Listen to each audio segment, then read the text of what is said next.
เดี๋ยวก่อนเรียนน้องๆมีเอกสารประกอบการเรียนกันหรือยังคะเข้าไปโหลดฟรีได้ที่แอป Nestle School ทั้งใน iOS และ Android เลยถัดมานะคะมาดูโจทย์ในเรื่องปรากฏการณ์คลื่นในข้อที่129ค่ะในข้อนี้โจทย์บอกว่าแหล่งกำเนิดเสียงอาพันธ์ที่มีความถี่660เฮิรตซ์2แหล่งมีเฟสตรงกันวางห่างกัน 10.2 เมตรชายคนหนึ่งออกเดินจากแหล่งกำเนิด1ไปตามแนวเส้นตรงระหว่างแหล่งกำเนิดทั้งสองชายคนนั้นจะต้องออกไปเดินกี่เมตรจึงจะพบ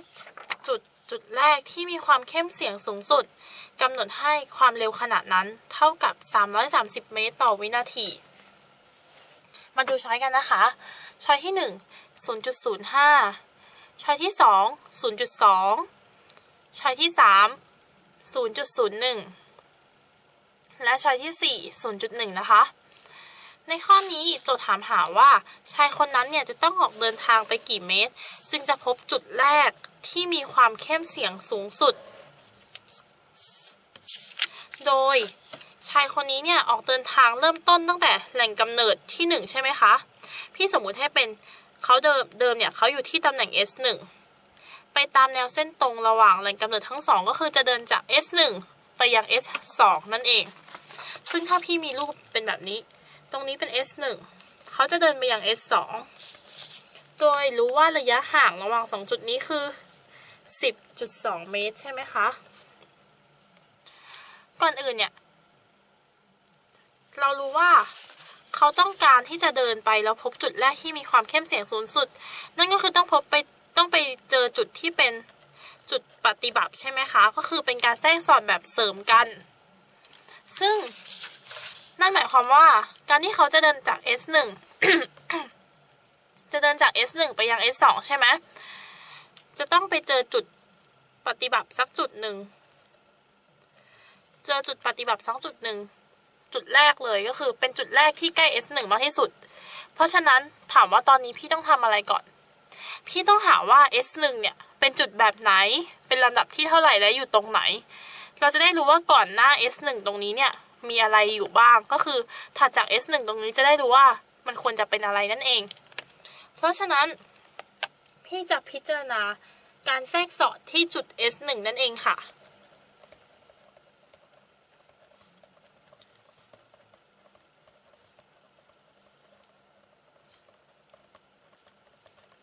โดยมองว่าจุด P คือ S1 นะคะโดยในตอนนี้พี่ยังไม่รู้ว่า S1 เป็นอะไรพี่ก็ขอใช้วิธีเดิมค่ะก็คือใช้สูตรนี้โดยให้ x เป็นตัวบอกว่า P หรือตรงจุด S1 เนี่ยเป็นปฏิบัติลำดับที่ x หรือเป็นเลขจำนวนเลขที่เป็นเลขครึ่งเนี่ยก็คือจะเป็นแบบลำดับที่ x บวก1 ส่วน 2แต่ถ้า x ไม่สอดคล้องกับเงื่อนไขนี้แสดงว่าตรงจุดนั้นไม่เป็นการแทรกสอดแบบเสริมหรือหักล้างกันพอดีดังนั้นจะมาพิจารณากันเลยค่ะจากสูตร S1P ลบ S2P เท่ากับ x แลมดาแทนค่า S1 S1 ลบ S2 S1 เท่ากับ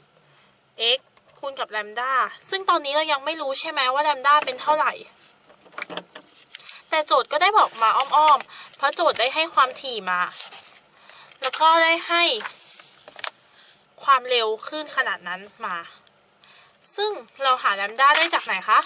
จาก v เท่ากับ f แลมดาจะได้แลมดาเท่ากับ v ส่วน f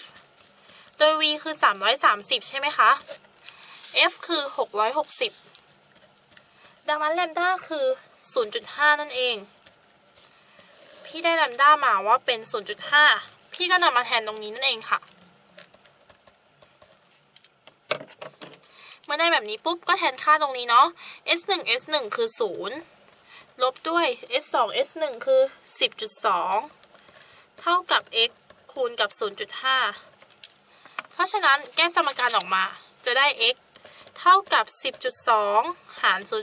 0.5 ซึ่งเท่ากับ 20.4 นั่นเองตอนนี้พี่ได้มาแล้วว่า x เท่ากับ 20.4 พี่ถามว่า 20.4 เป็นจำนวนเต็มไหมไม่ใช่จำนวนเต็ม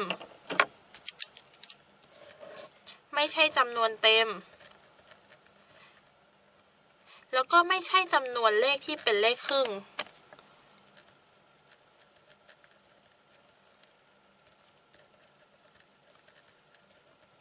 แสดงว่าที่จุด S1 เนี่ยเกิดการแทรกสอดไม่พอดีนั่นเอง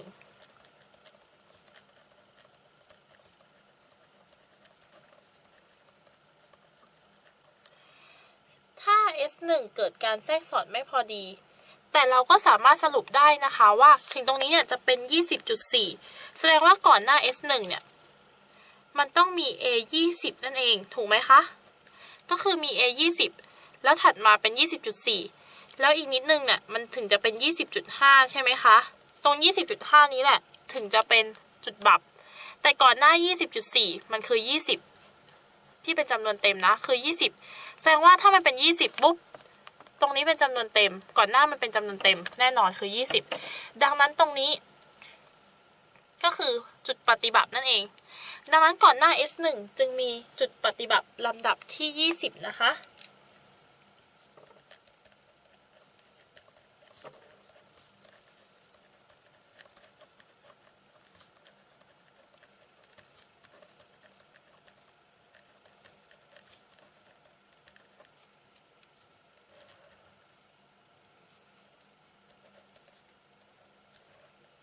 ดังนั้นเนี่ยการที่เขาจะเดินทางจาก S1 ไปยัง S2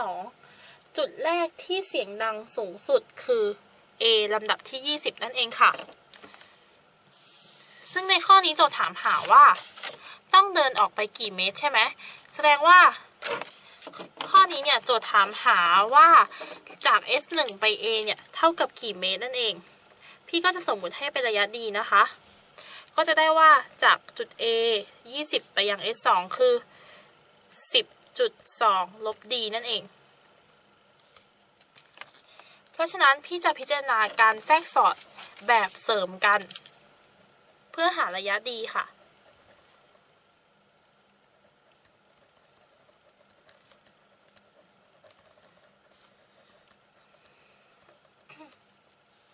ก็จะได้ว่า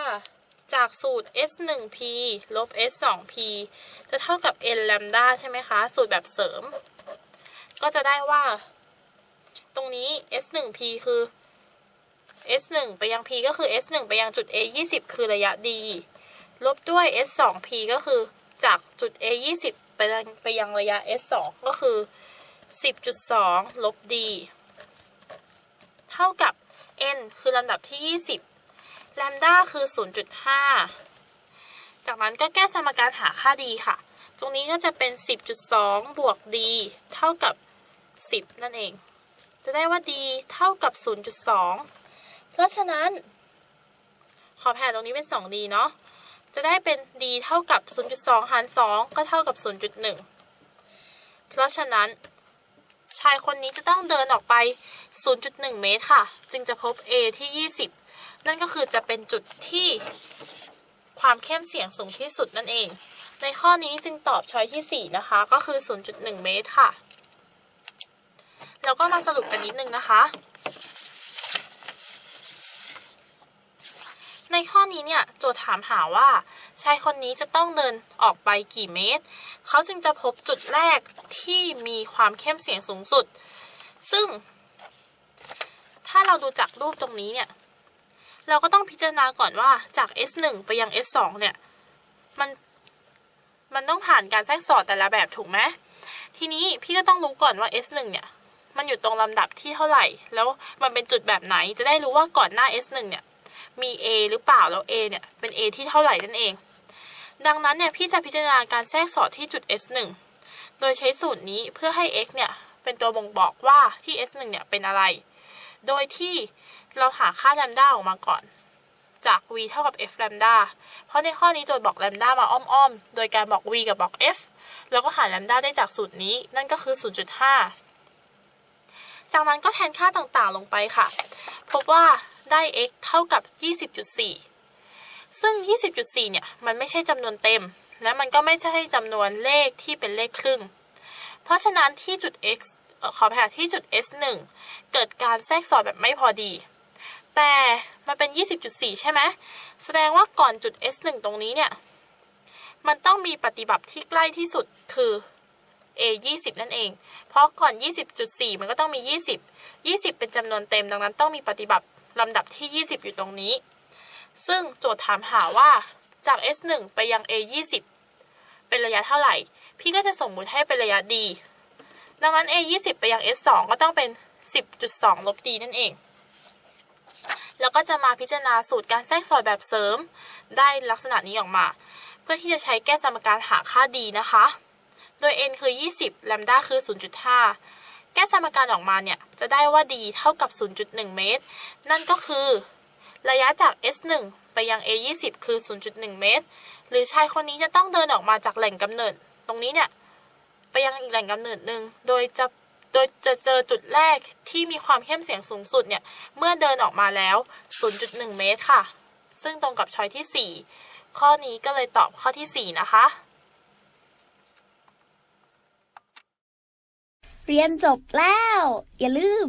เข้าไปฝึกทำข้อสอบแบบจับเวลาในแอป Nestle School กันด้วยนะจ๊ะ ถ้าน้องๆมีคำถามสงสัยไม่เข้าใจตรงไหนถามว่าในแอปได้เลย แล้วพี่ๆจะรีบเข้าไปตอบให้นะคะ ดูความรู้เหนื่อยๆมากินไอติมมิจิสดชื่นจังเลย